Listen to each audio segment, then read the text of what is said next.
You're listening to the official podcast of Asbury University, produced by students with God-honoring conversations that inform, edify, and encourage. This is Asbury. We explore culture and current topics through a Christian worldview, promoting a well-balanced life, and we empower our community to belong, become, and be set apart. I'm your host, Abby Lobb. Welcome to This is Asbury.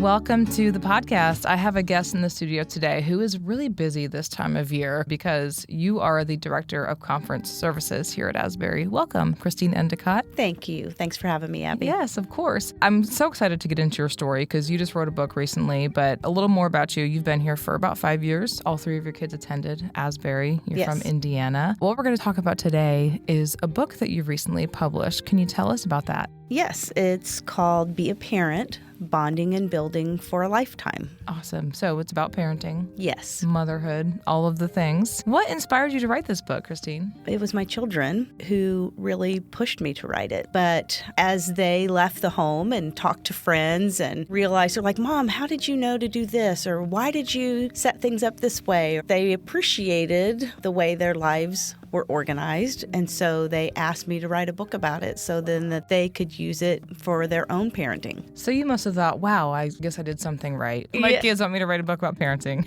Yes, it's very humbling. I know this could be a much longer conversation than a podcast episode, but what was it about your parenting style that you feel like your kids really appreciated? I think the biggest thing, Abby, is communication. Now, that is something that actually is like one of my strengths. My top strength is communication.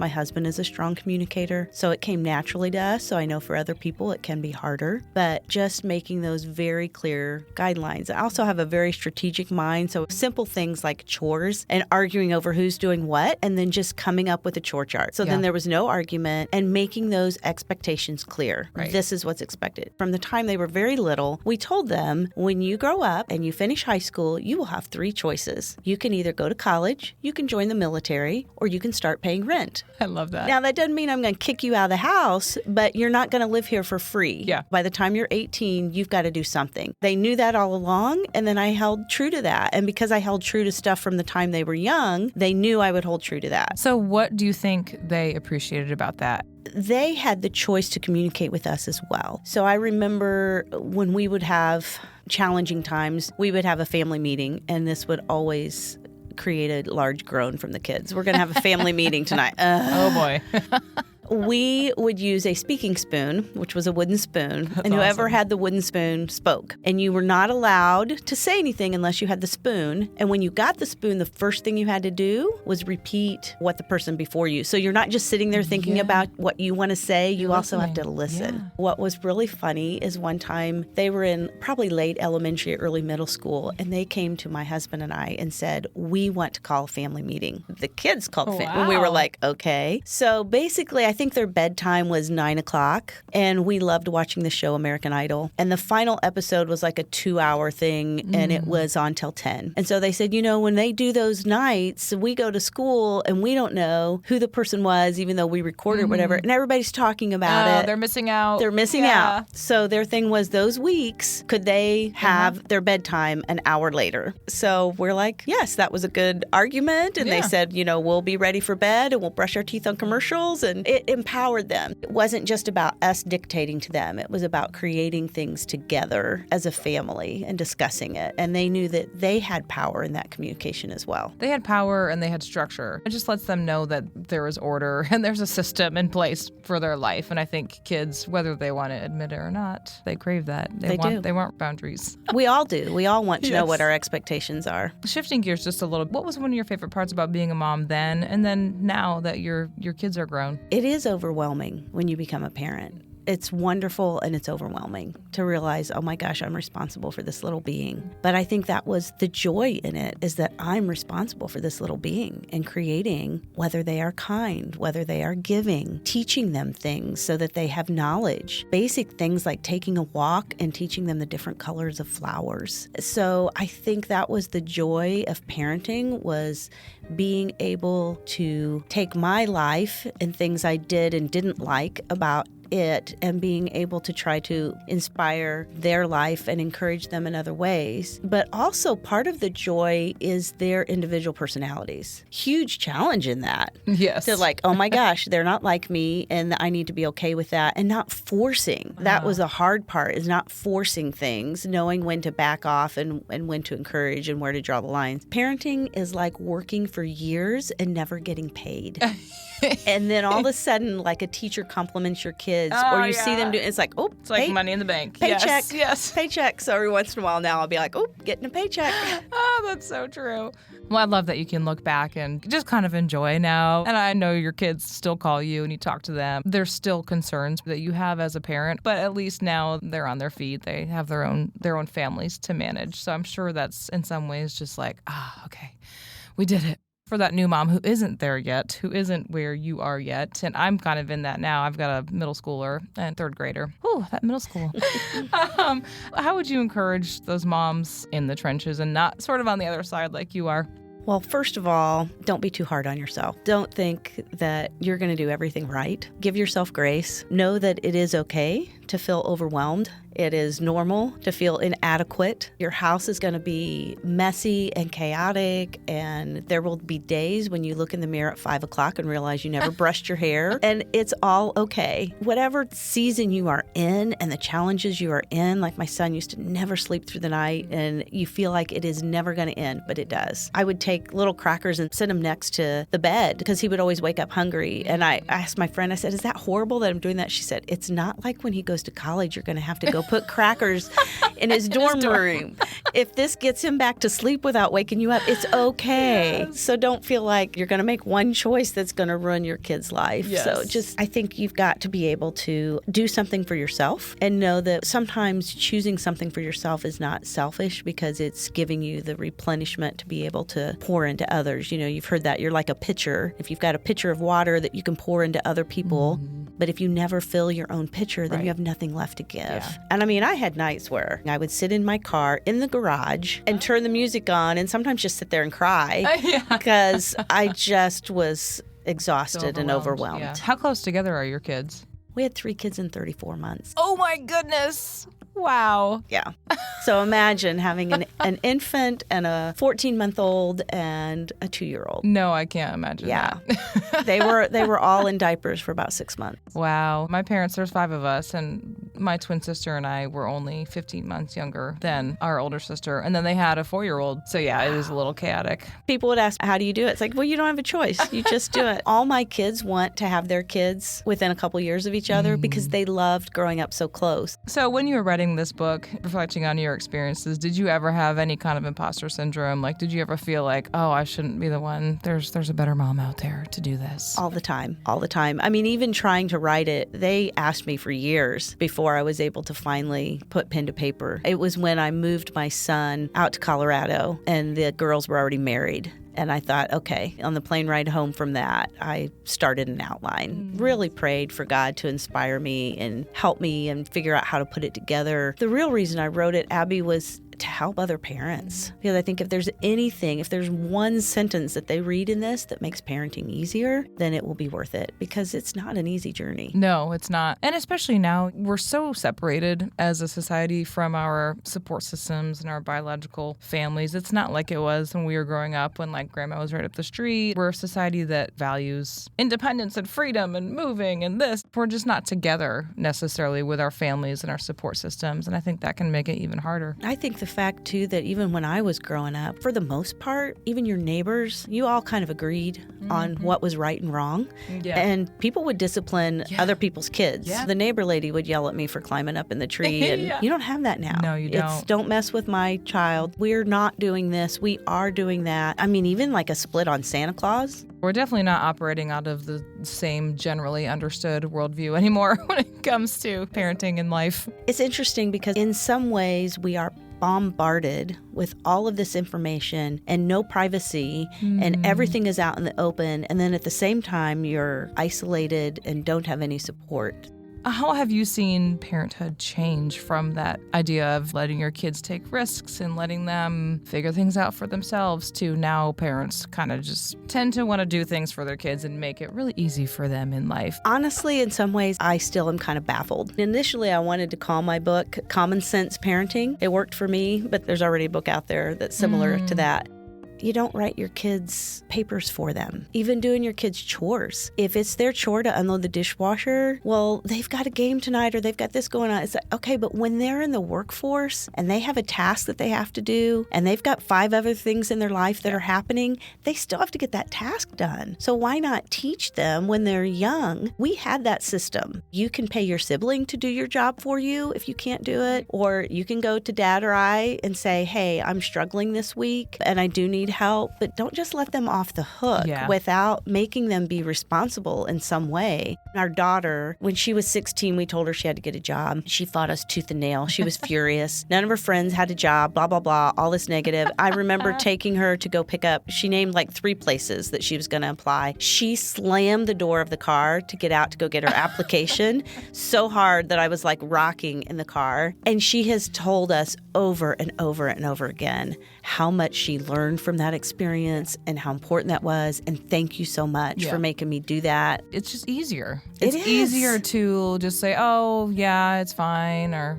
yeah, I'll just grab that for you. Or, oh, yeah. It's easier to not deal with their temper tantrums. I think you have to ask yourself, how is this helping my child? And if it's only helping your child in the moment, then it's not helping them. What do they need to know in the long run? You know, you want them to be independent. You want them to make decisions. So what do you need to do now? And maybe that's letting them pick out their own clothes when they're in kindergarten, even if they don't match. But they're gaining confidence. And I think part of gaining confidence is giving them a task and then not following up the task. So you ask them to sweep the floor. Okay, they missed the corners of the floor. Thank them for sweeping the floor. About missing the corners. Right. And then the next time they sweep, show them before they start. Don't forget to get the corners. So you're teaching them along the way. Because if you just go over after them, then they devalue themselves. They're like, oh, I did it wrong. I'm terrible. Yeah. Yes. Yeah. So you've got to, as a parent, even though life is busy, you have to stop and think and ask yourself, what is this going to teach them now? And how is this going to help them in the future? And doing stuff for them while that's easy and it makes things for you, oh, it's happy, we'll smooth it over. How is that going to help them when they're older? I think a lot of parents forget about that. What's going to happen when they do grow up? Like, are they going to be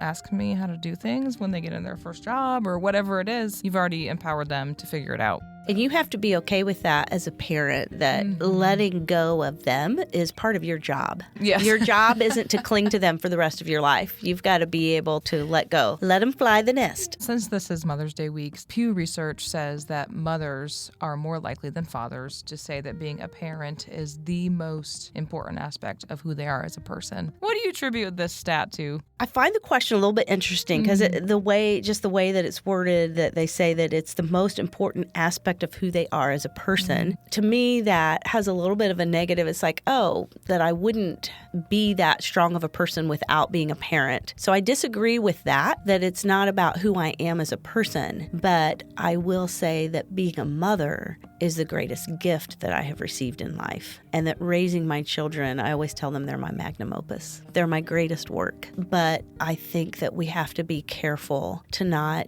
take on that identity. I think when empty nest happens and people really struggle with empty nesting, it is because they are clinging, that they don't have an identity outside of their children. And we have to be cautious. But I do think that it is more common for mothers to develop that. I have not done research or have any statistics on that, but just from my observation and what I have seen in life, I think part of it is that mothers do have more of those connecting fibers in our brain. Women do. And so we can, the multitasking and, the laundry and the uniform and their lunch is ready and all of that stuff goes through our minds. Whereas men have a stronger capability of thinking into specific tasks at a time.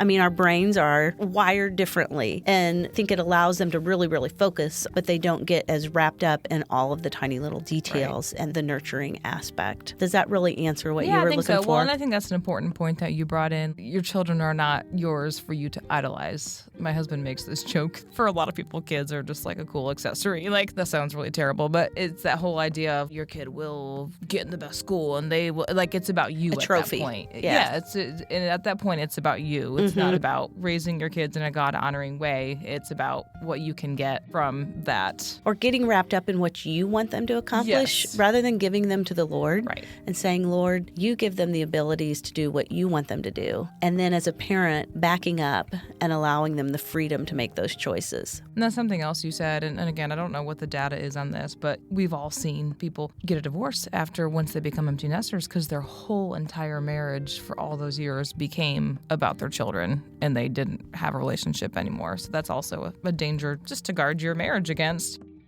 So a lot of countries, including the U.S., are seeing dramatically falling birth rates. And in some cases, people are ringing the alarm like, this is bad. We need more babies. Couples aren't marrying and women are choosing not to have kids at all, or they're just choosing to have them way later. How do you think we got here as a society?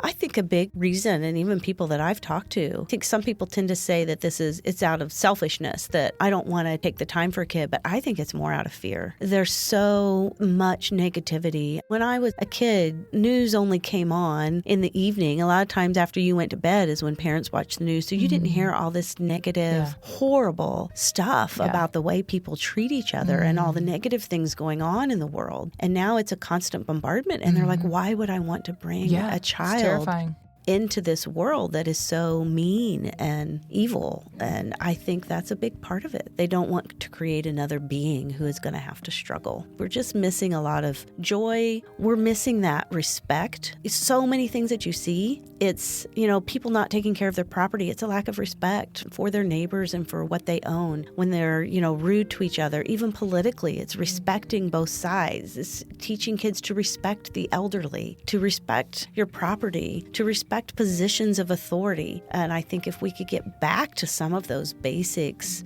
and being able to find consistency, solidarity, just overall goodness that we're all on the same side for. I think those inspiring stories. I'd love to see more news that has all the good, because there's so many great stories out there. Yeah. But for some reason, we're drawn to the negative. Well, and I think it used to be just a little more understood. If you're operating out of a Christian worldview, culturally understood that children were a gift. Either you believe they're a gift from God or a gift in general, to carry your lineage or to help you, manage the family farm or to help you ensure that your culture survives into the future. So whatever your reason being, children are a gift. And the Bible tells us be fruitful and multiply. So I just think a lot of those ideas of you felt this urgency to have kids because of XYZ. And I just think a lot of people don't feel that anymore. That's true. Definitely. I mean, you don't need them to run the family farm anymore. I mean, I even had a good friend when we were starting to have our children and they said they weren't sure they wanted to have kids. And I told them, I said, I understand your choice in not wanting to have kids. I can tell you it'll be the hardest thing you ever do. But if you decide you do want to have children, it'll be the greatest gift you can ever imagine. And a few years later, they did decide to have children and they have a son and a daughter. And probably no regrets.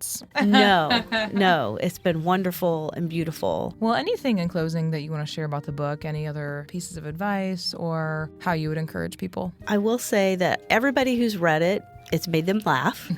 A lot of older people, it was, kind of created for Gen Z and younger people who are starting families, but older people have read through it and said that it reminded them of raising their own children and so gave them inspiration. And it's an easy read. So if you're not a reader, it's very easy. You can break it up into sections. I encourage that. One of my concluding paragraphs, I say, I suppose the reason I want this book to succeed because it has the fundamentals of how my husband and I found success as parents. And that's what I want for all parents. We must do the daily, mundane things well in order to see the great success of having a confident, kind, productive adult child who lives their life for the Lord and who only by God's grace considers us a good parent. So if you want some inspiration and ideas on how to do the daily, mundane things well, then I encourage you to read it. I definitely will. Is there a section about middle schoolers in there? There is. Yes. There's a chapter. I will pick up a copy. It's funny because there's a word for each chapter. And And the middle school years is